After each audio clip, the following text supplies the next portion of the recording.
Good morning, and thank you for joining us for our Q2 2026 earnings call. Joining me today from Warner Bros. Discovery's management is David Zaslav, President and Chief Executive Officer, Gunnar Wiedenfels, our Chief Financial Officer, and JB Perrette, CEO and President, Global Streaming and Games. This morning, we issued our earnings release, shareholder letter, and trending schedule, and these materials can be found on our website at ir.wbd.com. Today's presentation will include forward-looking statements that we make pursuant to the Safe Harbor provisions of the Private Securities Litigation Reform Act of 1995. Forward-looking statements include, without limitation, statements about the benefits of the proposed transaction between Warner Bros. Discovery and Paramount Skydance, future financial and operating results, the combined company's plans, objectives, expectations, and intentions, and other statements that are not historical facts. Such statements are based upon the current beliefs and expectations of WBD's management and are subject to significant risks and uncertainties outside of our control that could cause actual results to differ materially from our current expectations. For additional information on factors that could affect these expectations, please see the company's filings with the U.S. Securities and Exchange Commission, including but not limited to the company's most recent annual report on Form 10-K and its reports on Form 10-Q and Form 8-K. WBD is not under any obligation and expressly disclaims any obligation to update, alter, or otherwise revise any forward-looking statements, whether written or oral, that may be made from time to time, whether as a result of new information, future events, or otherwise, except to the extent required by applicable law. In addition, we will discuss non-GAAP financial measures on this call. Reconciliations of these non-GAAP financial measures to the closest GAAP financial measure can be found in our earnings release and in our trending schedule, which can be found in the Investor Relations section of our website. I will turn the call over to David for some brief remarks, after which we will take your questions. Before doing so, I ask that you limit your questions to topics related to our Q2 results and related business and financial topics. As noted in our shareholder letter, management will not be taking questions regarding the proposed Paramount Skydance transaction. And with that, I'll turn it over to David. Good morning, everyone. From the beginning, we've said that our plan and strategy is to build the world's leading storytelling company, one that attracts and retains the best creative talent, reaches global audiences, and ultimately creates shareholder value. For all that's changing in how people consume entertainment, we have held firm to our conviction that there is no substitute for creative excellence and quality storytelling, and it's driving strong results. Nowhere is it more evident than our streaming business, where the breadth, artistry, and cultural influence of HBO programming across the globe is translating into great financial progress for HBO Max as a streaming offering. In Q2, our streaming segment delivered more than $3 billion in revenues for the first time ever, as subscriber-related revenue growth accelerated 200 basis points sequentially to 10% ex-FX, with positive engagement and subscriber trends. And just as important, streaming generated $512 million in adjusted EBITDA, a more than 60% EBITDA improvement over the same period in 2025, and a nearly 17% adjusted EBITDA margin.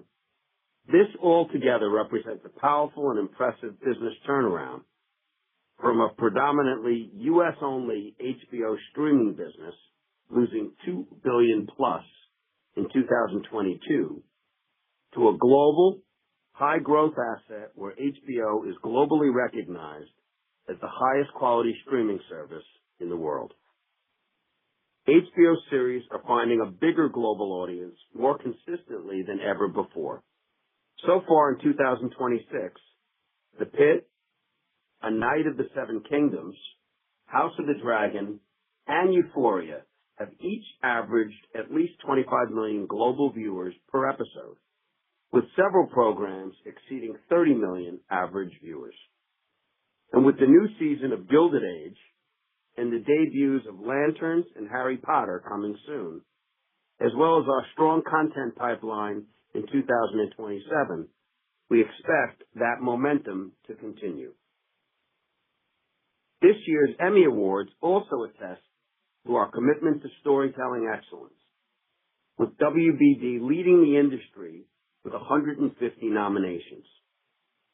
HBO Max alone led the industry and garnered 122 Emmy nominations, spanning 21 individual programs, including 26 for Season 2 of The Pit and 25 for the final season of Hacks. And Warner Brothers Television again showed that it is among the world's best television producers with 52 Emmy nominations, including 28 for programs that we produce for third-party platforms, like Shrinking and Abbott Elementary.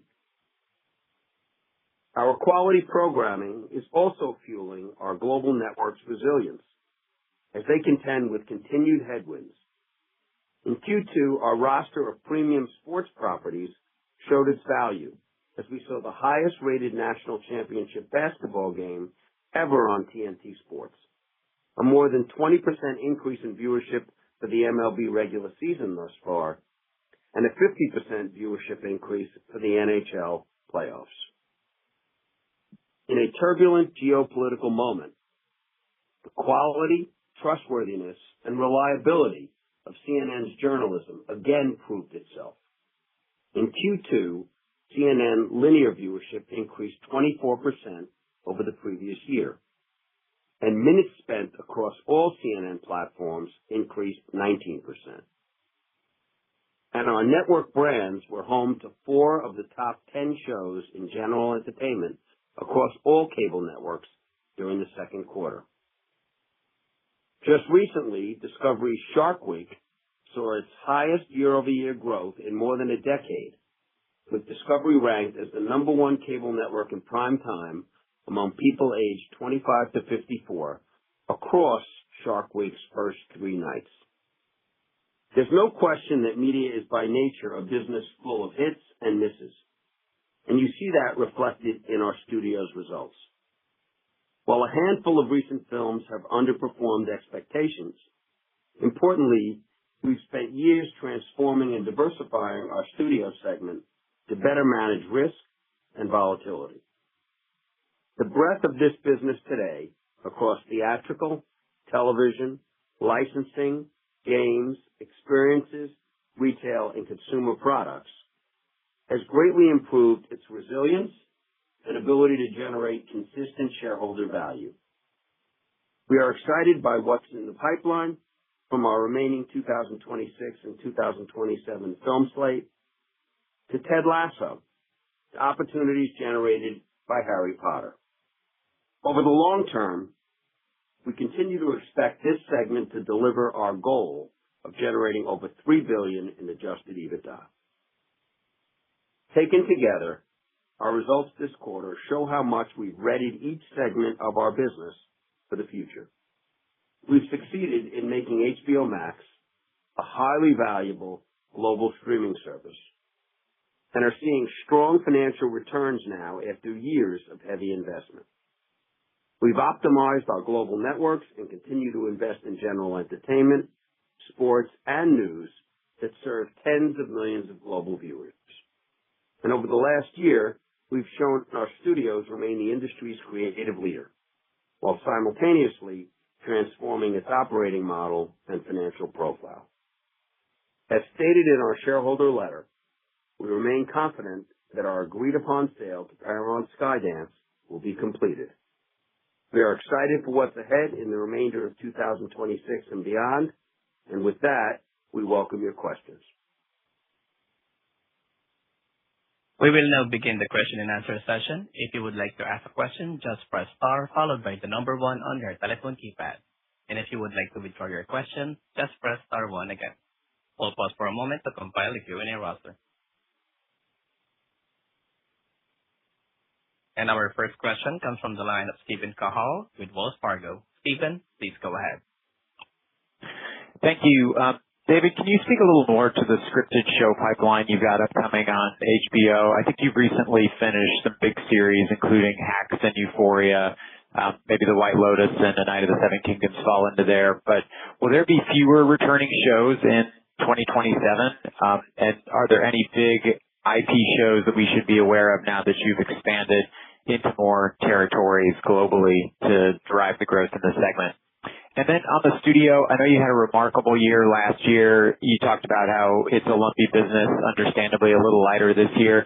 As we just think about a path to getting back to $3 billion in EBITDA, I'm struggling a little bit to get there. You weren't quite there in 2025 when kind of everything went well. So help us understand how you can get back to that $3 billion in EBITDA level with the studio longer term. Thanks. Thanks so much, Stephen. Let me just start with HBO. Casey Bloys and Amy and Franny, the whole team over there have done a remarkable job.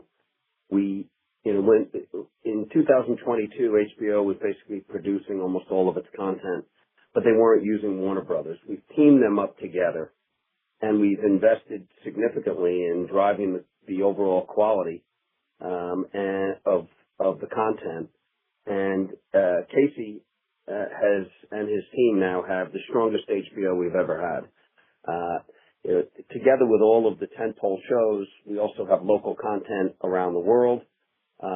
We have Lanterns coming up, White Lotus is coming back, Gilded Age is coming soon, and we greenlit Harry Potter for the next 10 consecutive years. I've already seen the first 3 episodes. It's very strong. We'll be debuting that on Christmas Day. We have a very strong HBO, and we're seeing it in the engagement. We're seeing it in the overall growth, and we're seeing it in how people see HBO as a quality service that they can rely on with their family. Before we get to the free cash flow, JB, we've seen a lot of real growth across Europe. Just talk about what we're seeing with Max, because it's not only is it a terrific turnaround, it's a high growth business now, and next quarter will even be stronger. Yeah, and Stephen, on the content side, just to echo what David said, we actually have 2027 is arguably our best year yet. We obviously have White Lotus coming back. We got Night of the Seven Kingdoms, which is obviously a breakthrough series that came out this year that didn't exist 12 months ago, and that Casey and the team came up with to be able to be repeatable on a frequent basis. You got Pitt coming back, got The Last of Us coming back. So we feel actually even better about 27 than we already did about 26. So we feel very strongly about that. Our original content efforts around the world, as David said, we're starting to see real traction with more and more shows from the international markets, particularly as Casey and his team have continued to get closer to the development in those markets. And so we're excited about the local content coming out of the international markets. And we're starting to see it because not only did you see, obviously, us return to double-digit distribution growth this quarter, but we still were lapping for part of the quarter this related party deal that we disclosed a while back. And if you looked at it, excluding that related party deal, our distribution growth would actually have been in the low teens. And that trajectory looks very solid for the remainder of the year. And so a return to not only double digit, but sort of teens level growth on distribution is a testament to both distribution and subscriber growth led, as well as monetization on ad sales, engagement, and all the other levers that we're continuing to push. All right. Thank you, JB. And Steve, this is going on. For the studio, look, I have zero doubts about our long-term $3 billion EBITDA target for the studio. And what's important here, let me go through a couple of points. Number one, the quarter, obviously, in the film business wasn't what we expected. At the same time, you already mentioned this, Q2 of 2025 was an outstanding quarter. We had massive content licensing deals, one very big one internal, and then we had Sinners and Minecraft. So it was a tough comp, but nonetheless, against that year, the film business is going to have a harder time this year, no doubt. What matters here is we have invested significant amounts of money, time, management attention into diversifying and transforming the studio so that we're in a position to be able to digest a quarter like this. And these investments are going to pay off. If we go through business by business, we've always said that we're really looking forward to 2027 for the film business. The lineup is fantastic. It's a richer scale and more promising tentpole IP in there relative to 2026. So that's really something to look forward to. And our plan longer term assumes a larger number of films than what we're seeing this year.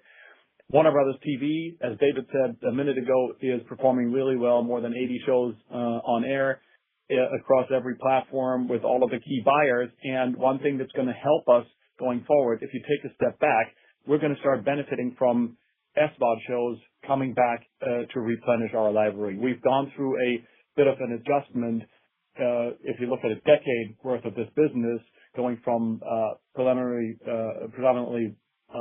broadcast-focused production to more and more SVOD production with longer windows and a larger upfront margin and fee, that's going to come back and start replenishing and driving library and associated licensing and downstream revenues going forward. So there's a really positive outlook there for that business. I mentioned the investments that we have made in sort of the ancillary areas like consumer products, retail, our tours business. Those are things that were underdeveloped in Warner Brothers, and we have spent years deploying the capital and setting the company up for great returns with a very predictable, high margin, highly cash generative returns. And we're approaching this in a much more integrated way now, where these things are not an afterthought, but part of the planning from the outset with every new story that we're developing. And then finally games, where JB and the team have restructured the portfolio. Lego Batman launching this year, very encouraging as sort of first installment in that new strategy. And here we see growth opportunities down the line as well. And the biggest individual title to look forward to, obviously, here is the second installment of Hogwarts Legacy. So taking all these together, we have a detailed plan for the next 3 to 5 years with a lot to look forward to. Thank you, Steve. Next question. Your next question comes from the line of Rich Greenfield with LightShed Partners. Rich, please go ahead. Thanks, guys. You appear pretty confident on the studio side about the future. Could you just comment, Gunnar, I just want to elaborate. You made a comment about ramping up film production or the number of films. How many films are you making this year? How many films next year? And how confident are you about maintaining that level of theatrical output from 2027 and beyond? That would be really helpful. And then, Gunnar, in a worst-case scenario where the Paramount deal didn't happen, and I know you're planning on closing the transaction, but if it didn't happen, given all of the work you did before the transaction to split the companies, how many months or how much time do you think it would take to actually effectuate a split of the company if a deal didn't happen? Thank you. Rich, just first and foremost, we're confident this transaction will close. And we've been trying to drive the value of the company to deliver to P-Sky and to David the best company possible. The company is performing at a very high level. And we have every expectation that the transaction will close and that the company will be performing even better than the plan that we presented to P-Sky when we did our deal. And look, Rich, to your question on the studios, we're making 14 films this year, ramping up to 19 next year, and we're very confident that we're going to be able to maintain that larger number. We have the unique benefit of a great creative team, great relationships in the talent communities, and an enormous amount of IP. So the way Mike and Pam and Peter and James are running this strategically is to find the right mix between original films, leveraging our IP to make the right number of tentpole IP driven films. We're ramping up the animation output. We've got a great label with New Line. So this allows us to put together a really nicely balanced slate, which I think from a financial perspective is going to help us manage risk, the inevitable risk in this business pretty well also. So, I'm really looking forward to these upcoming years. One of the issues that we see this year, and we're striving to have both original content and big tent poles and mid-sized tent poles for this year, next year we're going to have Lord of the Rings, Batman, Superman, Minecraft 2.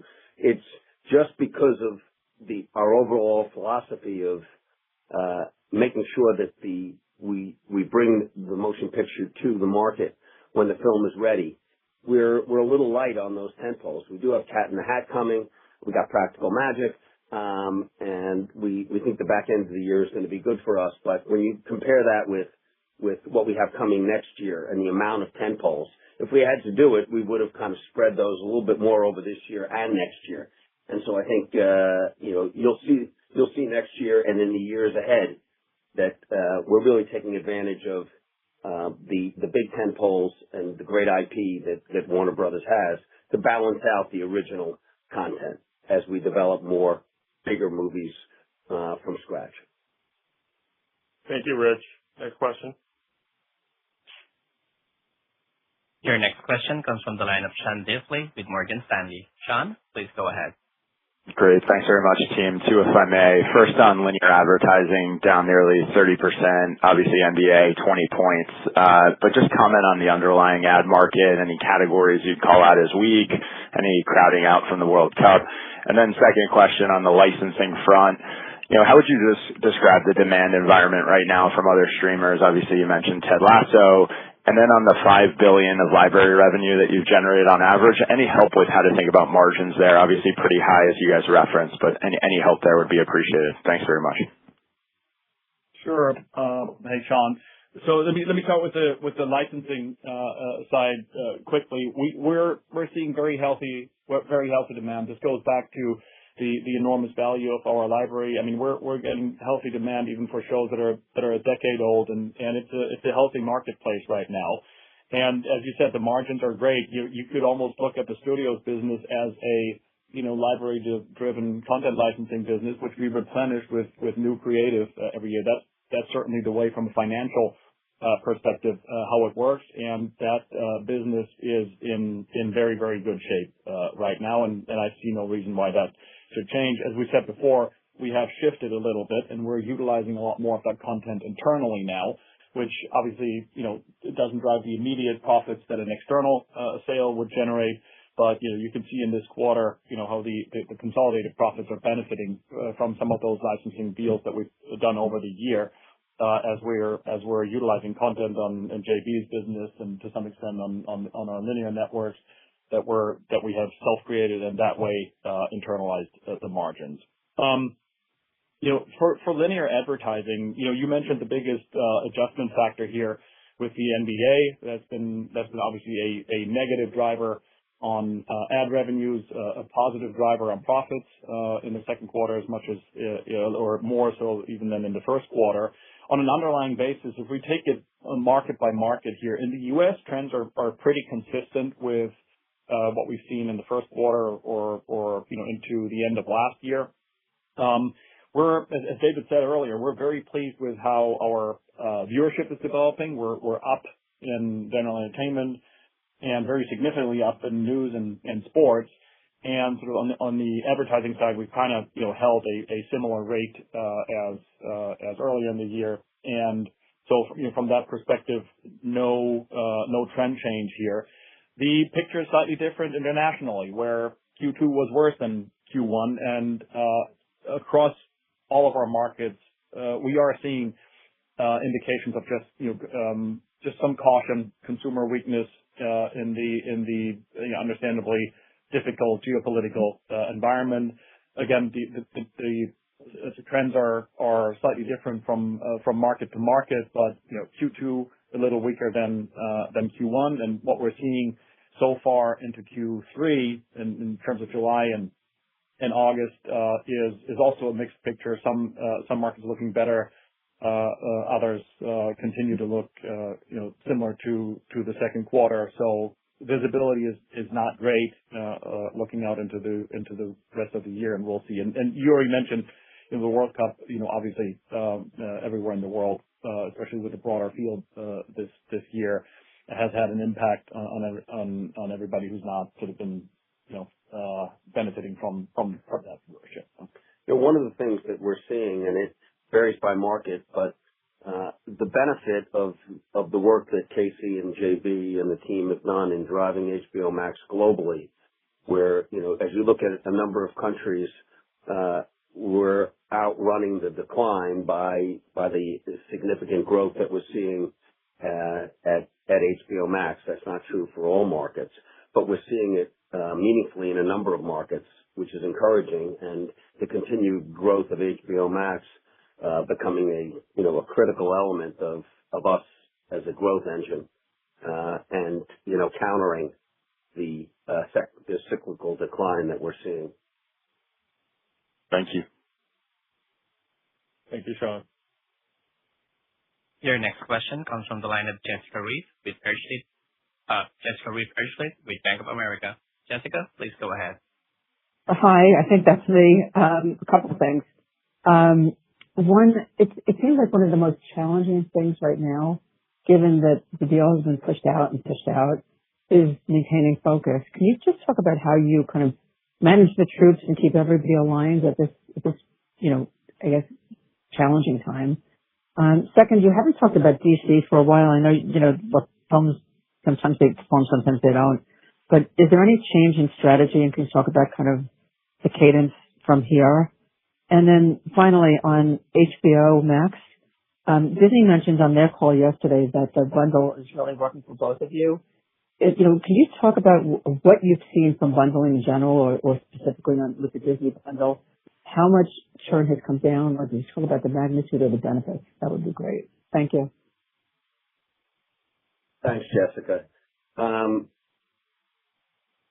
The overall culture of this company and the work ethic of the company has been inspiring.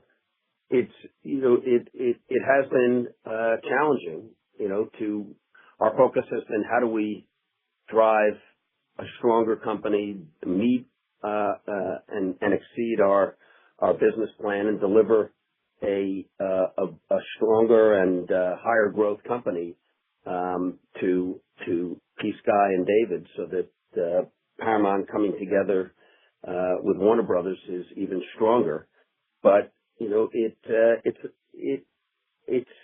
I thought it was going to be quite challenging. But when you look at the way this company is performing, and you look at the close to 40,000 people coming in every day, I went all across Europe in the last 6 weeks and was in most of those countries meeting with people. They're working extremely hard, and the focus has been that this is a great company, and that how do we take advantage of every day we're here and try and focus on best performance possible, but also this idea of what stories will we tell, and the drive to continue to tell great stories at HBO, at Warner Brothers, on the motion picture side, at each of our cable channels around the world, on our free-to-air and cable channels everywhere.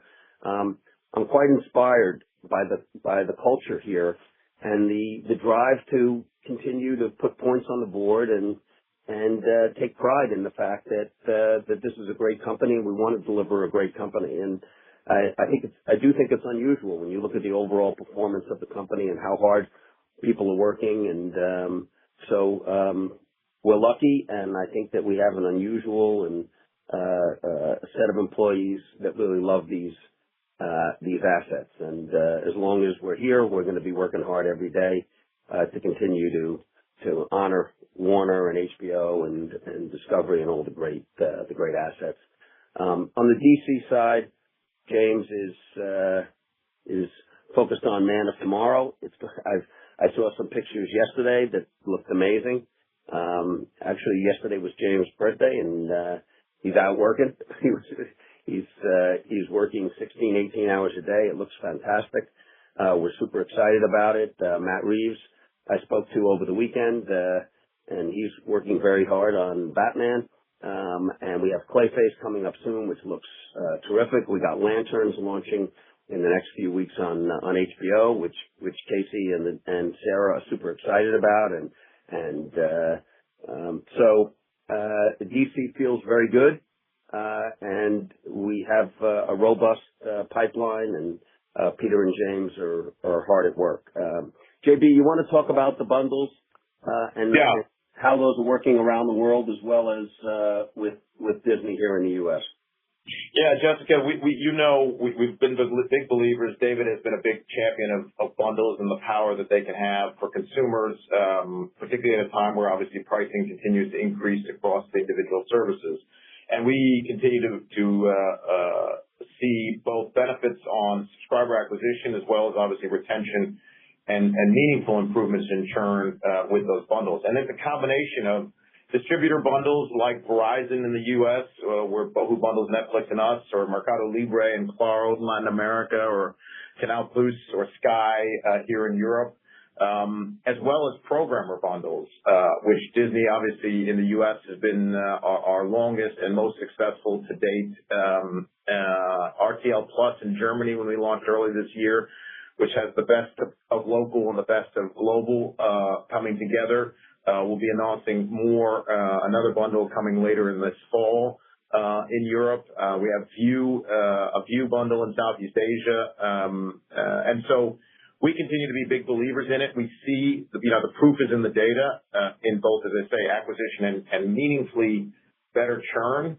And the good news is that along with all the other components that go into engagement and retention, content, the product, our marketing, and so on, we are looking at a 2026 year where the trends give us sort of high confidence that we're going to have our best year ever in terms of retention and lower churn in 2026.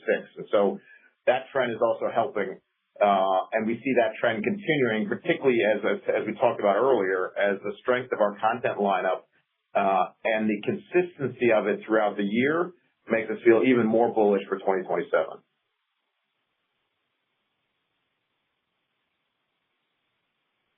That concludes our question and answer session and today's conference call. Thank you all for joining. You may now disconnect.